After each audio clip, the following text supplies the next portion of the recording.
Hey guys, and welcome back to our YouTube channel. Today we are going to be showing you how our yard went from desert dirt to green, beautiful, lush grass. This process has taken about 4 months to look how it is now. We are in peak heat in Arizona, so the grass doesn't look as good as it did last month, but the process that we used definitely worked. It helps with 5 dogs walking all over it, and it's pretty minimal maintenance at this point.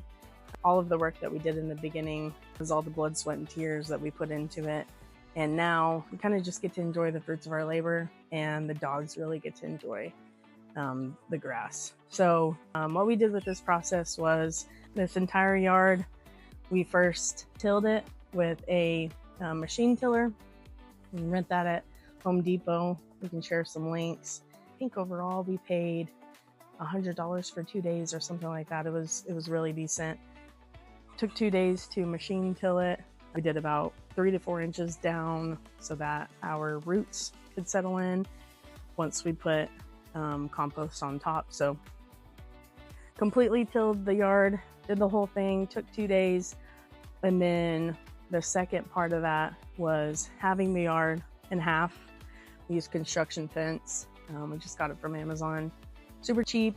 I put the posts in the ground so that the dogs couldn't jump in and out of it. Did they still jump in and out of it? Yes, but it did help for the most part. And once we have that off, then we put about 40 to 50 bags.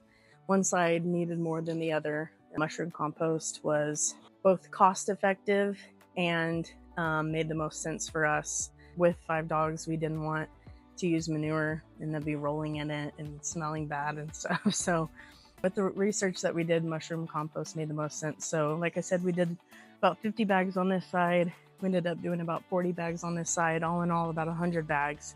I'll display the square footage here.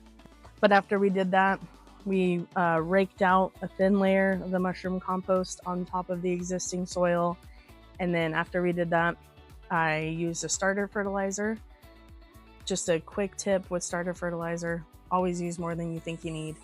I used a hand spreader, and I ended up doing that about 2 to 3 times at like the lowest setting on my hand spreader. And I did that before I put seed down, and then I put a Bermuda grass starter seed down, and then I did a little bit more fertilizer on top, just to make sure it was spread out evenly, to make sure that the grass could germinate. All the information that I found on what to do for this yard has all been online. I am by no means an expert.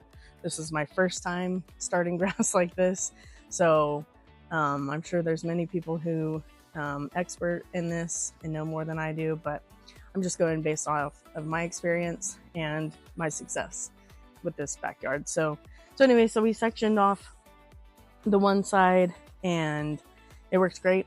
We got it to about 3 inches so the dogs could travel on it, so that they could pee on it and wouldn't tear it up. We also did some research into clover. Clover is very drought resistant for Arizona. It is also extremely durable for pets. So I mixed that in with the starter Bermuda grass seed, and it worked great. It helps the roots be sustainable with the grass as well. So we love that. So highly recommend that if you have pets, to also mix some clover seed. So like I said, once that got to about 3 inches, we took down the fencing, and then we started on the other side. We did the same thing, about 40 bags of mushroom compost on this side, starter fertilizer, grass seed, clover, got to about 3 inches. Then we took down that fence. The dogs could happily enjoy the entire yard. So that's where we're at now. It's been a lot of work, a lot of days sitting like this, just looking at the grass, wondering what I should do next, what areas need watered. Now I have a timer watering, so I know there's a lot of discussion around, should you water at night? I take advice from people with experience. So we have a really good friend. His dad is just a gardener. He's had a beautiful yard throughout his whole childhood and things like that. And so he said 2 a.m. is the best time to water grass. So I took his word for it. We haven't seen any fungus growing in this grass since we've been doing that with the timer. So we keep it all automated. I move the sprinklers around, especially while it's hot, every single day, so that different areas are getting watered, but it's got full coverage and it's pretty happy even in 110 degrees is what we've been experiencing this week, and it's been doing great. So yeah, that's kind of the journey of our yard. Thanks for watching, and comment down below if you have any questions or have any tips that maybe we haven't learned. And yeah, thanks for watching.